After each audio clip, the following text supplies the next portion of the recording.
بين المسلمين والمسلمين، وبين المسيحيين والمسيحيين، وبين المسلمين والمسيحيين، فلن يستطيعوا أبدا ولن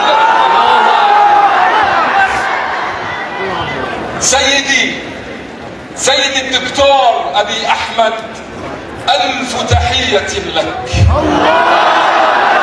ألف تحية لك، ألف تحية لك، 1,000,000,000 تحية لك.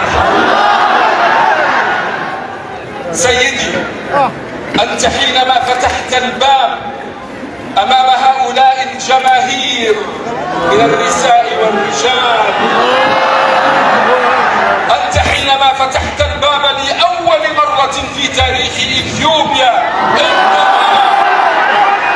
فعلت ذلك سجية وطبيعة منك، وكأنك تتمثل قول جدك النجاشي: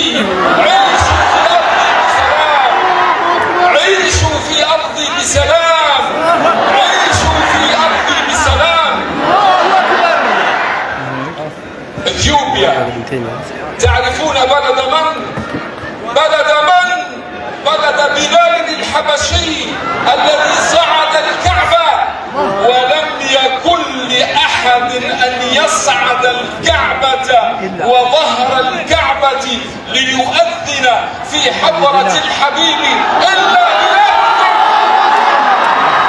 بلالكم. هل تعلمون يا أهل الحبشة أن لكم واجبا؟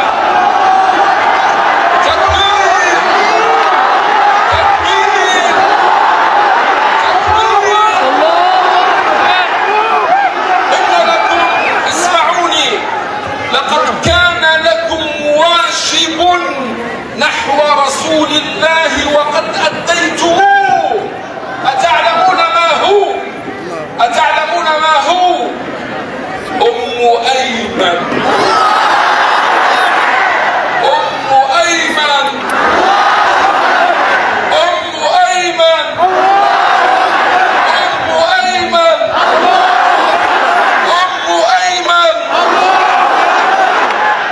ماتت آمنة رضي الله عنها وتركت محمدا لأم أيمن. أم أيمن حاضنة محمد رسول الله. أم أيمن حاضنة محمد رسول الله. كان صلى الله عليه وسلم وهو كبير وهي كبيرة إذا قدمت إليه قام لها، قام لها. أم أيمن قام لها. أيها السادة، ما السر الذي بينكم وبين ربكم يا أهل الحبشة؟ السر الذي بينكم وبين ربكم يا أهل الحبشة. هاجر الصحابة إلى المدينة، فكانت المدينة أرض الهجرة، وكنتم أنتم أرض الهجرتين. أنتم أرض الهجرتين كنتم، ولم يكن هذا لأحد غيركم. أقول لكم شيئا آخر. كان النبي نائما، وكانت امرأة حبشية سمراء تقوم المسجد وتنظفه. ماتت هذه المرأة ودفنها الصحابة الكرام دون أن يعلموا النبي. سأل عنها رسول الله: أين التي كانت تقوم المسجد؟ فقالوا: ماتت يا رسول الله. وأين هي؟ دفناها يا رسول الله.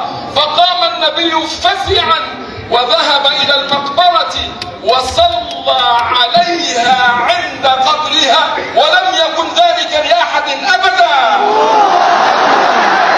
أبدا أبدا. الله أكبر ولله الحمد. وقد ورد في القرآن الكريم من لغتكم ما استحسنه العرب ثم نزل به القرآن. قرآن عربي مبين بلسان عربي مبين، لكن نزل ببعض ما استحسنه العرب من اللغات الأخرى، منها قول الله عز وجل: من يذكرني؟ يقول الله عز وجل: يؤتكم كفلين من رحمته. كفلين هي لغتكم. الله أكبر. كحصب جهنم. حصب هذا اللفظ هو من لغتكم. إن ناشئة الليل ناشئة هي لغتكم. يؤمنون بالجبت. الجبت هو من لغتكم.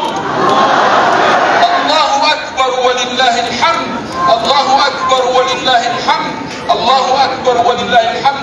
بارك الله فيكم وكثر من أمثالكم، وأسأل الله تعالى أن يحمي إفريقيا بكم. السلام عليكم ورحمة الله وبركاته. الله أكبر. من بيه بنقراتشون دمرك على وكم